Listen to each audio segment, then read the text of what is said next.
Atma Namaste, beautiful souls. Welcome. Today we are going to complete the Buddha Purnima series, and it has been a very long journey, but a beautiful journey. So today what we're going to be doing is completing the extract. All of the teachings come to an end, but it is only the beginning, because this is where you start your practices, and in each full moon you will understand the effects it has on you. And by Buddha Purnima next year, you will understand the transformation that you've been through. It is for self-realization, to understand who we are and what we are capable of, and what is our purpose and path as well. So this does help us get clarity on those things, but it does require practice. So yes, that is what it is. Now, before we begin, like we always do, let's start with a short prayer. Close your eyes, relax, and bring your entire awareness to this present moment.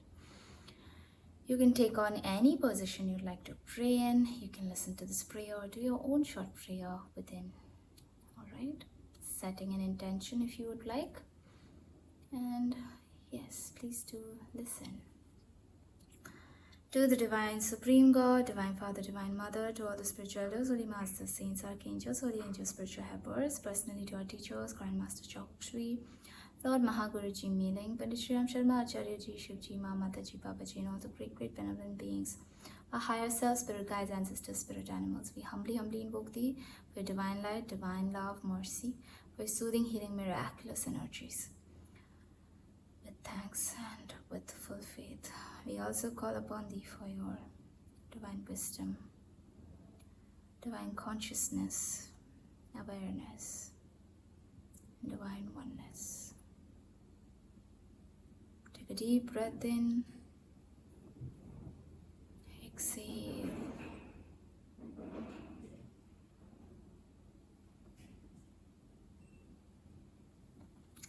Slowly and gently open your eyes with a big smile.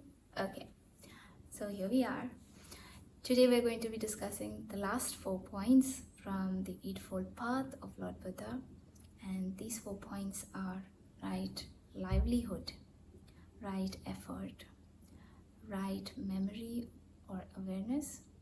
It's also known as right mindfulness, right concentration. Okay, so you might notice that the words might be a little different in some traditions. Some places they might give something else, but the whole point is not the words, it was what it is indicating. Okay, so it is about learning the meaning. Let's start with first one now, right livelihood or right lifestyle. Right livelihood is also about how you make your living, how you are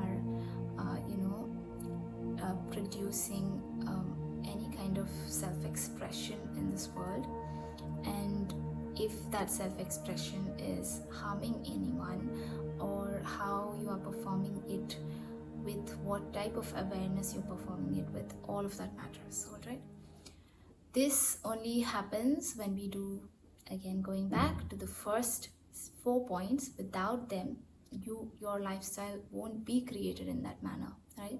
Without right viewpoint, right thoughts, words, actions, we cannot reach a point of good lifestyle, right, or right livelihood.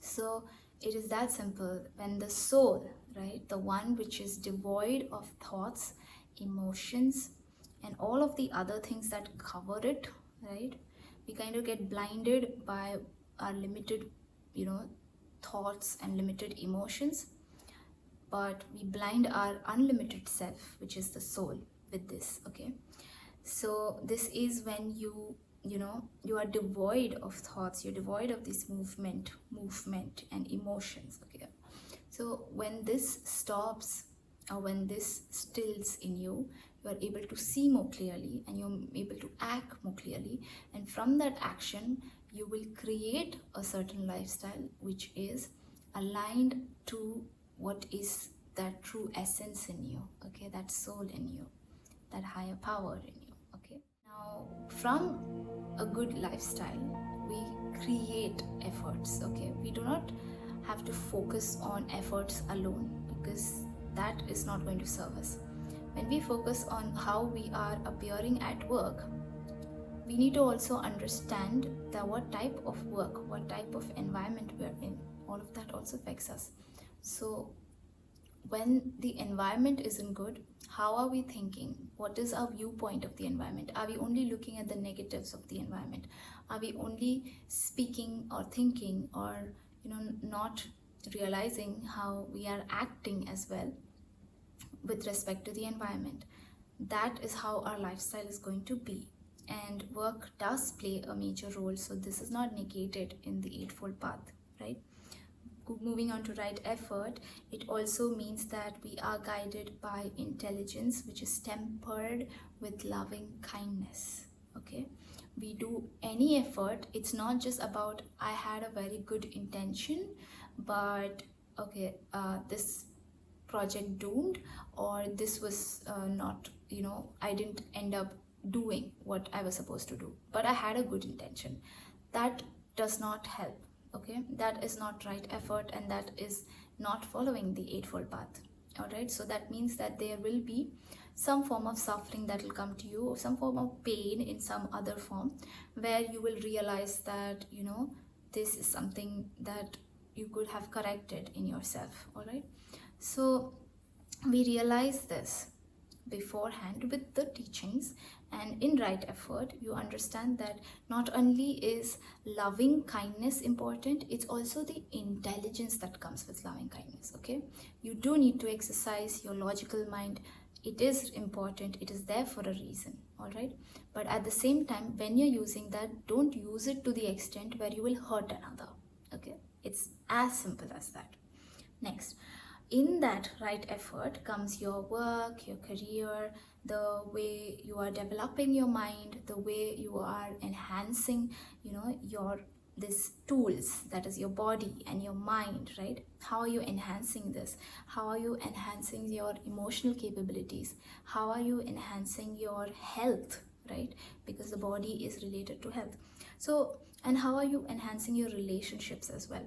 So right effort does not mean that you are just one-sided and you are just focused on work, or you're just focused on relationship, or you're just focused on your mental development and the others are negated, right?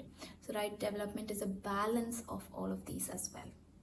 All right, next we are going into right awareness or right mindfulness, as they say. In this, you need to understand that it also consists of right memory. All right, so every time we have a memory of sorts, we are mostly just lost in the memory and not really utilizing the memory for what it is. We have memory so that when we revisit, right, whatever instances that have come through, when we revisit, we learn from them and we grow from them and we evolve from them. It's not so much for us to just repeat it and play it out and feel hurt and feel bad and then go into that place more and more and then revisit and feel hurt and feel bad and repeat the cycle. Okay, our memory is supposed to serve us. That is what it's here for. Okay, and serve whom? Serve the soul, the I am presence, okay? Devoid of thoughts, emotions and movement, right? The soul is ever present. That is the one who is witnessing these thoughts, these emotions, and even like right now the movement, right? Like the movement of my hands, who's noticing this? You'll say the eyes are seeing it, but who is seeing through the eyes, right? So we go to that part. All right, and that happens in your meditation. Right now as I speak also, probably it's an indication for you to connect with your soul, but if it isn't that clear in meditation, this is bound to happen. Okay, anyways, we will do that by the end of this, so wait for it. Right now we are covering right mindfulness. So what happens here is you seeing the result of these past actions is right memory, where you can build your awareness with, and because of this understanding you are developing yourself. Okay, so you're mindful of your actions. You're not just doing things every day and then the next moment you don't know what has been done, right? It's more like you're aware that this is what you're doing, this is what is happening through you, right? this is what you're thinking, this is what you're speaking, this is how you're acting, this is how you view things. All of this is your awareness, okay? And as soon as you're aware of these things, you're able to go back within and reconnect to these past events and see what was happening and what was the response or the effect that was coming back.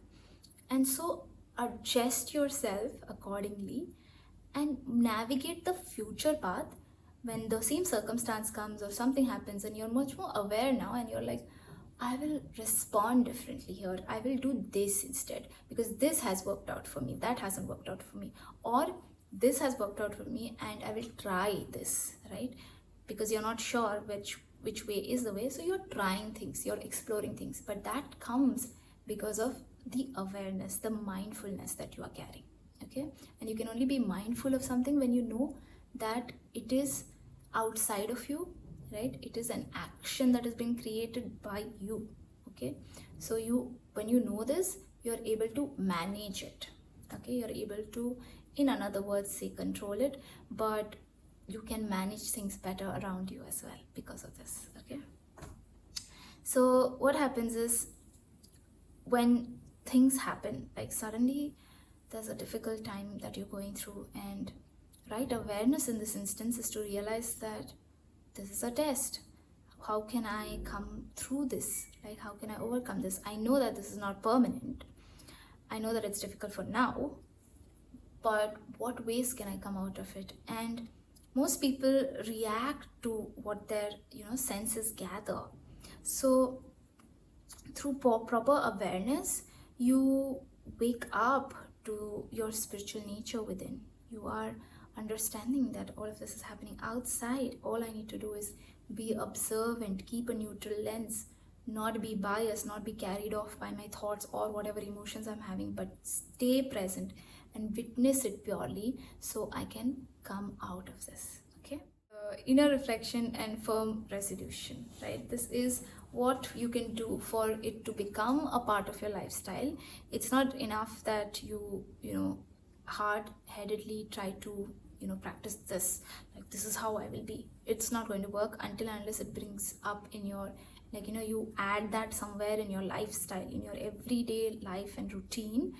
It needs to be a part of it. That's when this will actually happen. And that can happen if you are reflecting on the previous day or something, either in the night, either in the morning, whenever, okay? Take like 5 minutes, just have a mental picture of what and all happened, how you reacted, how were the things, how did you respond, how was it when this situation was difficult, and how this situation is similar to some other situation you had, and what can you do to make this better, and all of this, right? We do this, we anyways do think about these things, but we only do that when it is like a dire circumstance where things are really not going into the way that we would like it to, right? But this is something that we need to be doing every day, because every day we are learning, every day we are growing. That is when we will evolve. If it is just someday here, someday there, we are growing, and some days and most of the days we are just like flatline and not going up or down, we're just going with the motions, then our evolution will also take that much more time, okay? So up to you, but inner reflection needs to be a part of your day-to-day life, okay? If not day-to-day life, at least end of the week review you can have like that, right? And then go through it if your memory is really good. If not, then do it like within 3 days or 2 days, right? And try to bring it into your everyday routine though, okay? So Master Choa, when it comes to right memory, he says this: forgive and forget the mistakes more easily, and remember the good things, remember the kindness, remember the gratitude eternally, okay? If you have had help in dire times, then always remember to give gratitude to that person, and do appreciate and keep these people around, because there are very few who do this. So make sure that you can gauge and you can see that who is valuable in your life, and any small thing that is done, always remember it, always feel that gratitude and stay indebted and do the things that is required for you to also give back to that person if you can, in any means or ways, okay? Because that is hard to come, and we need to respect and appreciate those things. And so if you can do this, what will happen is your being will become light. You will feel light as a being, because you only remember the grateful aspects, right? But it's not that you deny the ones, like the hurt that you have gone through. You accept them as well, but you accept it as a lesson, as a learning lesson, as a learning curve at some point for you, and you take the respective action that is needed from that, and then you release it to an extent that you can forget it as well, because it is not your load to carry. Okay, as simple as that. And then you move on, and that's when you can be open to new experiences. Most of us are closed off to new experiences, new people, new things, new relationships, because we are carrying the load and the burden of the past with us, right? We are remembering things that has happened to us from the past for so long. It's very difficult to move on. So this is what is important. If we do this, we will end our own suffering, okay? It's not for anyone else, it's for ourselves, okay? End our own suffering, reduce the bondage, reduce the attachment, and we will also be able to connect with our true self, right? We remember and realize that these things, these outside things, are still something that is happening outside of us.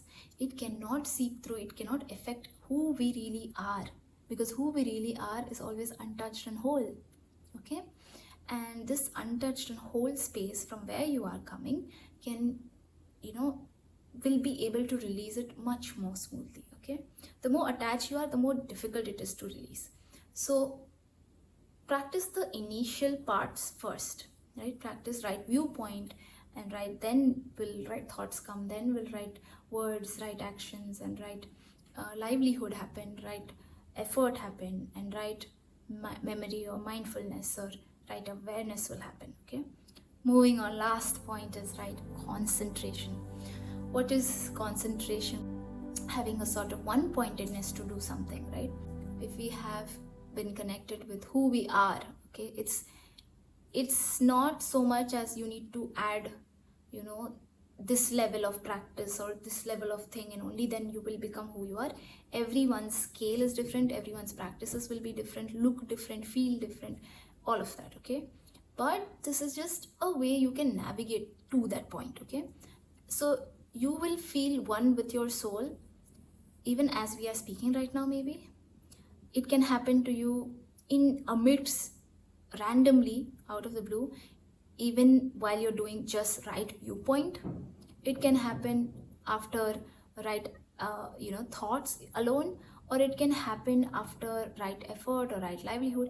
It can happen at any point, okay? But we need to understand that that is the thing that we are looking for, because once we are connected with our soul, everything else falls into place as it is, okay? We are acting from a space where we know ourselves, so it becomes easier, our life becomes more effortless, okay? So there is this saying where we say that before enlightenment, fetch water, chop wood, and something of that sort. And then after enlightenment, what happens? Is there like a big levitation group that starts?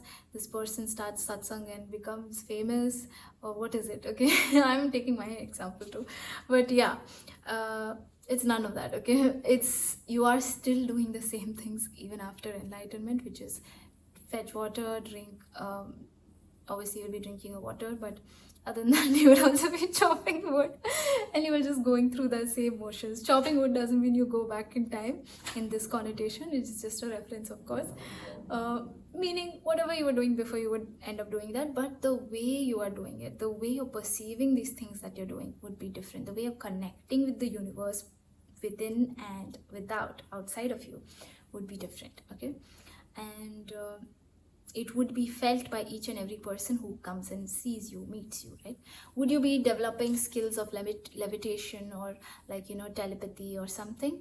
Maybe, okay? But that is just like the added benefits that might come or might not come. Okay, and that is not what we are looking for, right? Some extra gifts or some psychic gifts that we are looking for, that's not what we are looking for.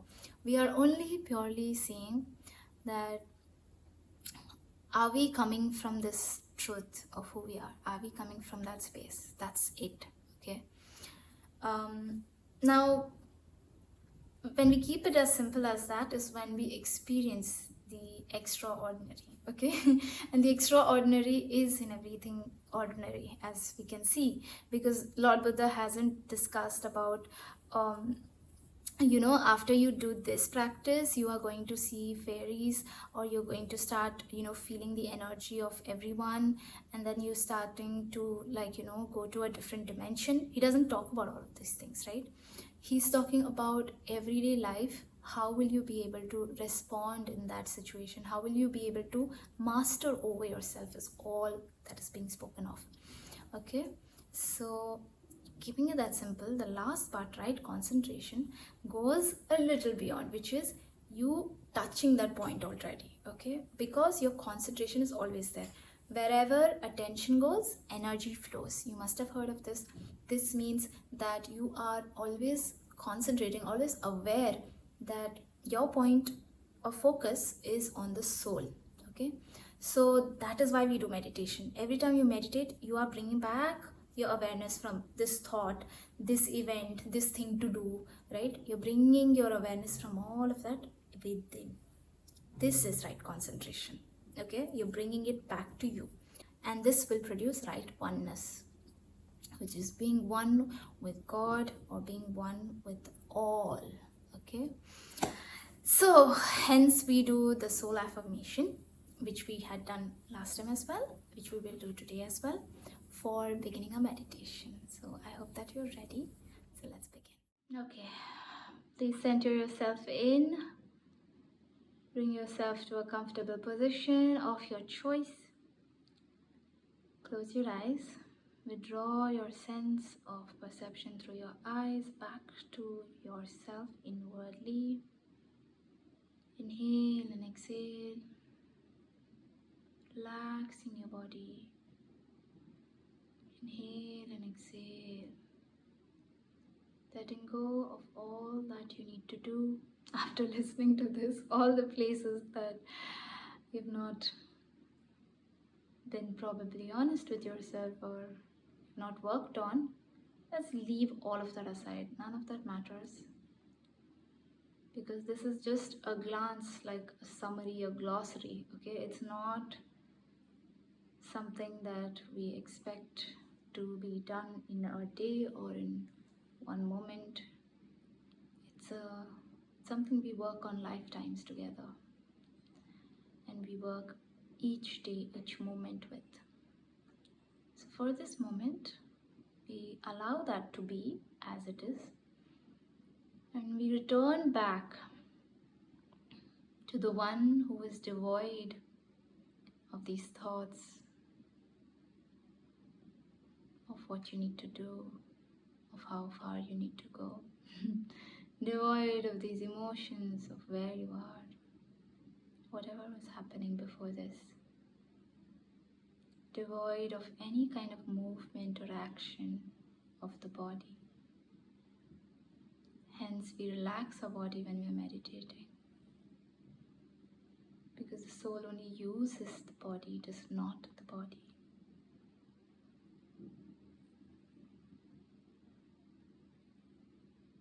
So just relax it as much as you can.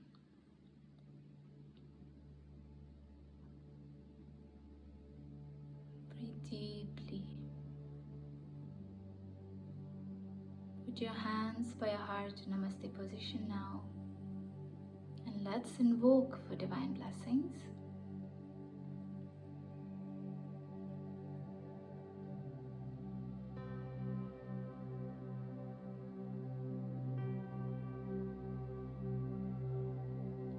Bring your awareness from the bottom of your spine to the top of your crown. And let it stay there. Repeat after me. Inhale deeply. As you exhale, say, I am that I am. Bring your awareness, bottom of your spine to the top of your crown. I am not this body. I am not these emotions. I am not these thoughts. I am not even this mind. This mind is but an instrument of the soul.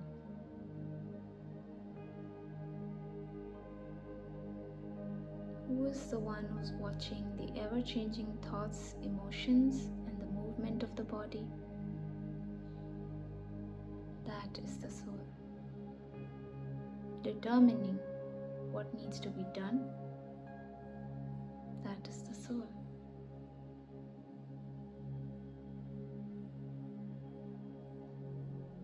I'm a spiritual being of divine intelligence, divine love, and divine power. I'm connected and one to my higher soul. Breathe in again. Bring back your focus from the base of your spine to the top of your crown.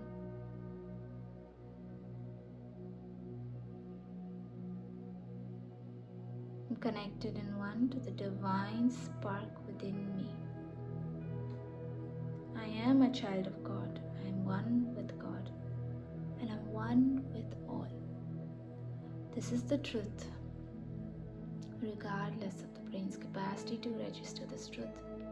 I am that I am.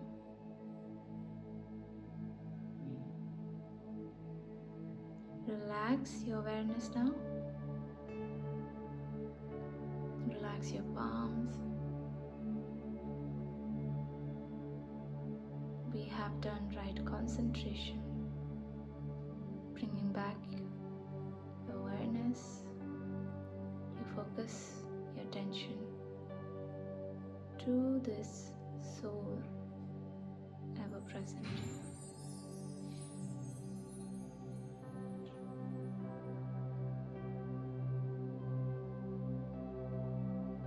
Now right awareness with right memory. Bring back any person, place or thing, any incident where you were hurt,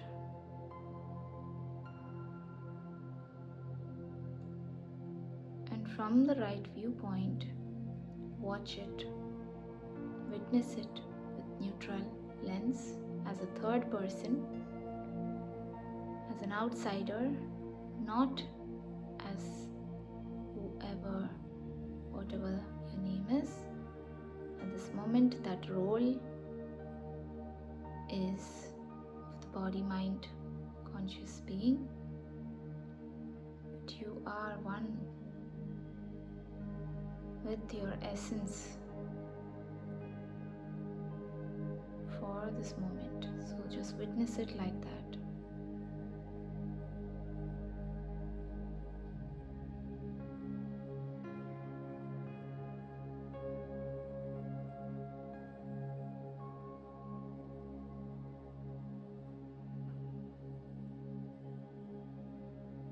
And now, if there was any person that you needed to forgive,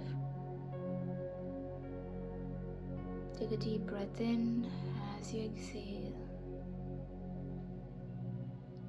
Understand the lesson that was involved in the situation and forgive them. If it wasn't someone else but yourself who had memory of only what you have done wrong and not of what you have done right, then ask for forgiveness from yourself and forgive yourself. We do this to release the load that we're carrying, the baggages we're releasing with this act of forgiveness. And recollect moments where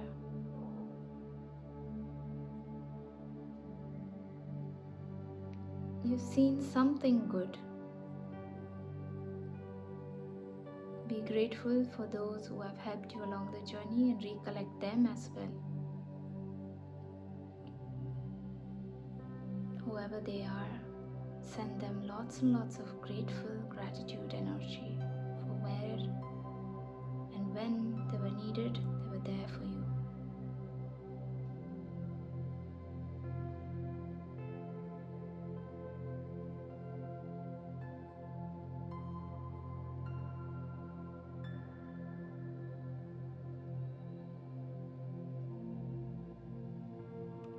Exercising right awareness means also recalling whatever has happened, any instances that are repeating, and understanding how to move forward and learn from this instance, evolve through it.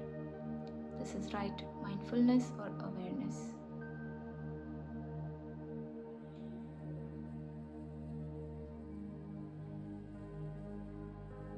Now moving into right effort. Notice your efforts in different areas of your life, in the work and career, and how balanced is it with right intelligent evaluation and loving kindness.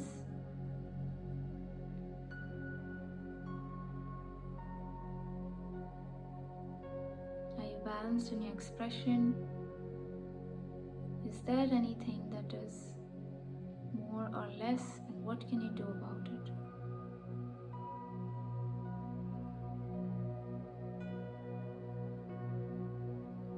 Now, deepening this, let's go into right lifestyle or right livelihood.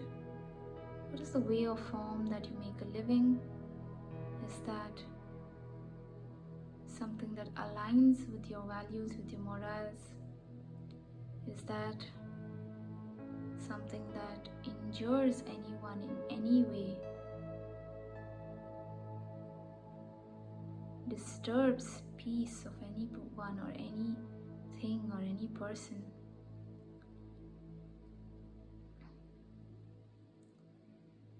Does it do or serve for the good of others? If not, allow yourself to be aware of what is happening with the work that you do.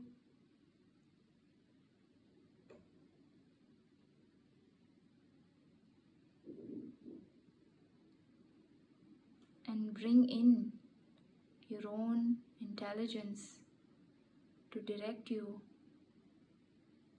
to a way that offers you a place, a disposition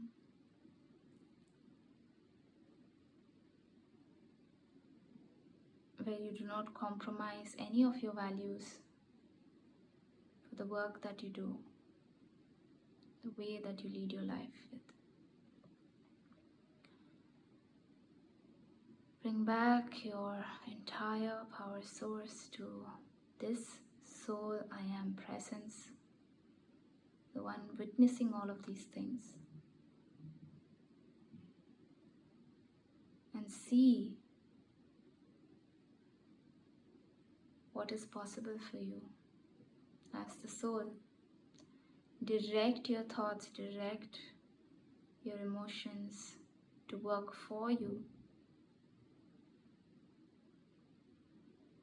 and see the kind of lifestyle you see yourself having. And lifestyle also comprises of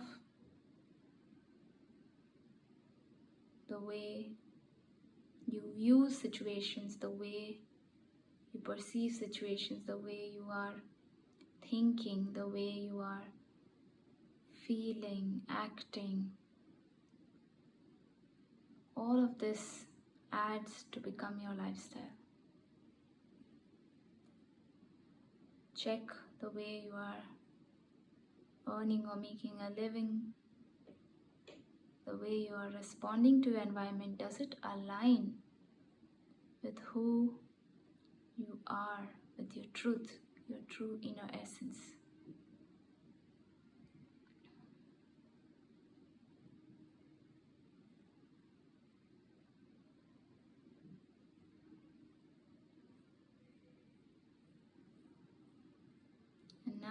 let go of all of this. Come back to the crown, centered in the soul that is driving all of the rest of your thoughts, your emotions, and see it at peace, at ease.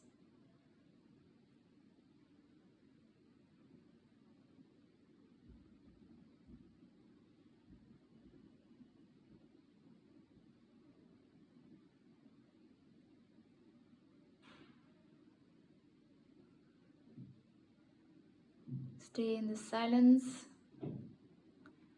let go and let things be.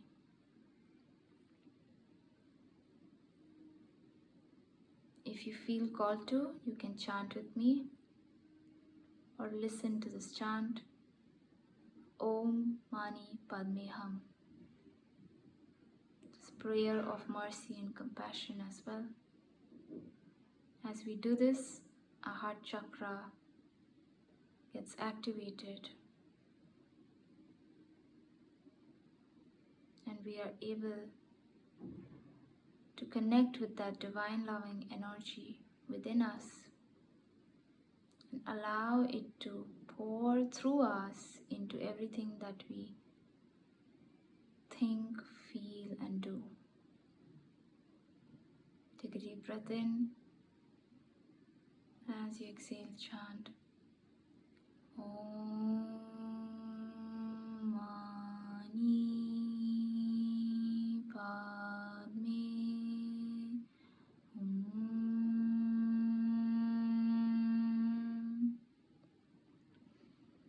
Om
Mani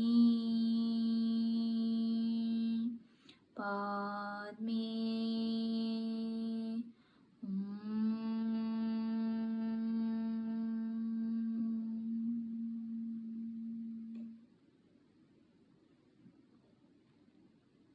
Relax, let go, and let things be as they are.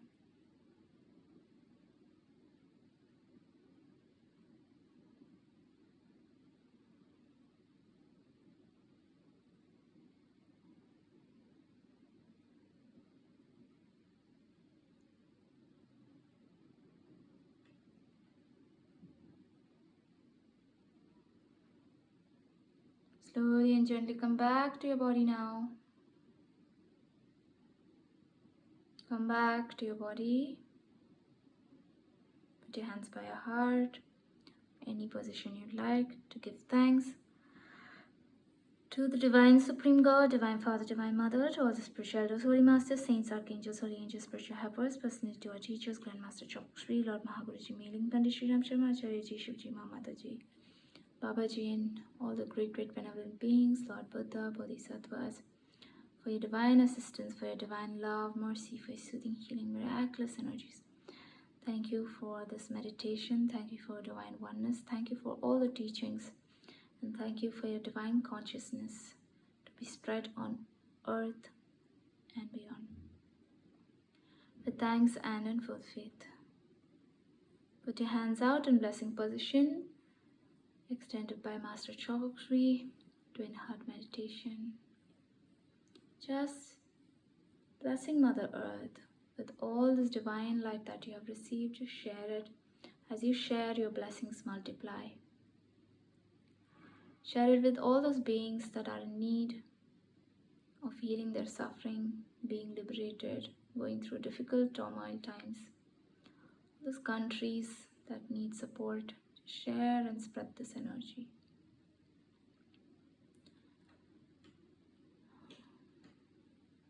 May Mother Earth be blessed with divine light, divine love, and divine power. May she be healed, regenerated, revitalized. Blessings be it, Mother Earth. So be it, and so it is. Om Amin Amin. Tathastu. Sarve bhavantu sukhinah, sarve santu niramayah, sarve bhadrani pashyantu ma pashyantu. Rub your palms together. Slowly place them on your eyes, scalp, forehead. Massage all of these areas. Massage your entire body. And yeah, please do some stretches, some exercises. We are done for the day. Thank you so much for joining in. Atma Namaste. The light in me sees the light in you. Thank you for joining.